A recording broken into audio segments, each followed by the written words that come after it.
It's dinner time. As usual, cooking time tayo. Yesterday, nagkarne kami. So, today, magugulay kami. So, para balance, di ba? Maglalagay na ako ng mantika. Mainit na to. Kunti lang. Ayan. Then, ilalagay ko na yung sabay na yung sibuyas siya kabawang.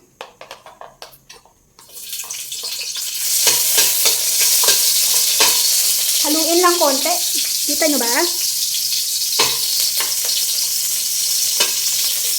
Ayan. Saka ko isusunod yung kamatis.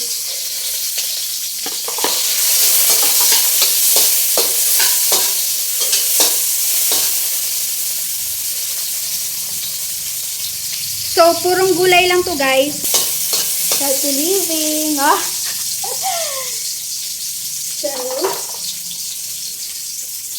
ayun, pwede ko nang ilagay yung mga gulay. Unahin ko na yung kalabasa.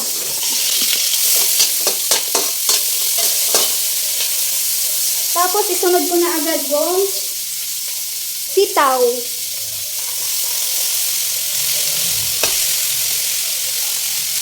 Tapos, halo-haluin.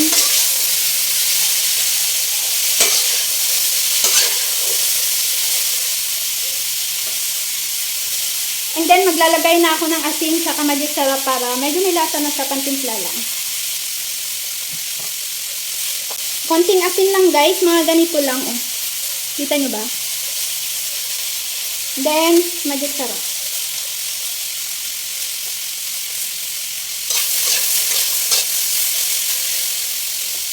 Ilagay ko na din yung okra.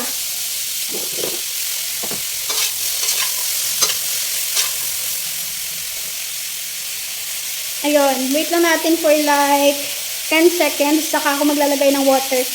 Konting tubig lang, guys. Mga 1/4 lang.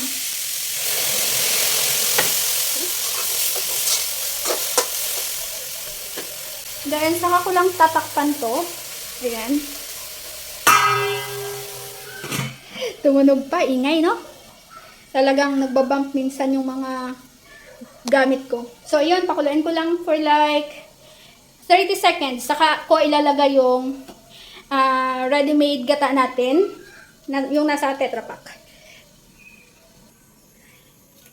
Ayun, at after 30 seconds, buksan na natin ang gulay. Ayan, tapos pwede nang ilagay yung ready-made gata. 1 pack lang, guys, kasi kunti lang naman yung gulay ko. So, ilang grams lang to, I will check.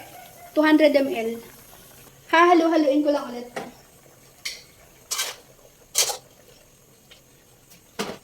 Ayan, saka takpan ulit, and then pakuluin lang for mga ilang, siguro mga 2 minutes. And okay na yan.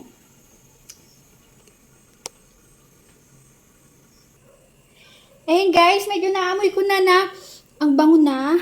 Naamoy ko na yung lutong gata. Pwede lang buksan. And charan! Haluin ko lang ng konti, tapos saka ako titikiyan.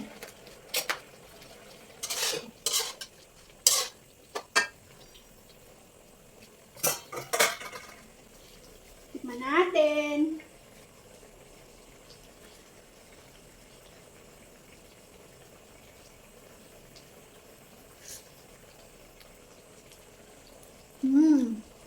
Ang creamy. So creamy.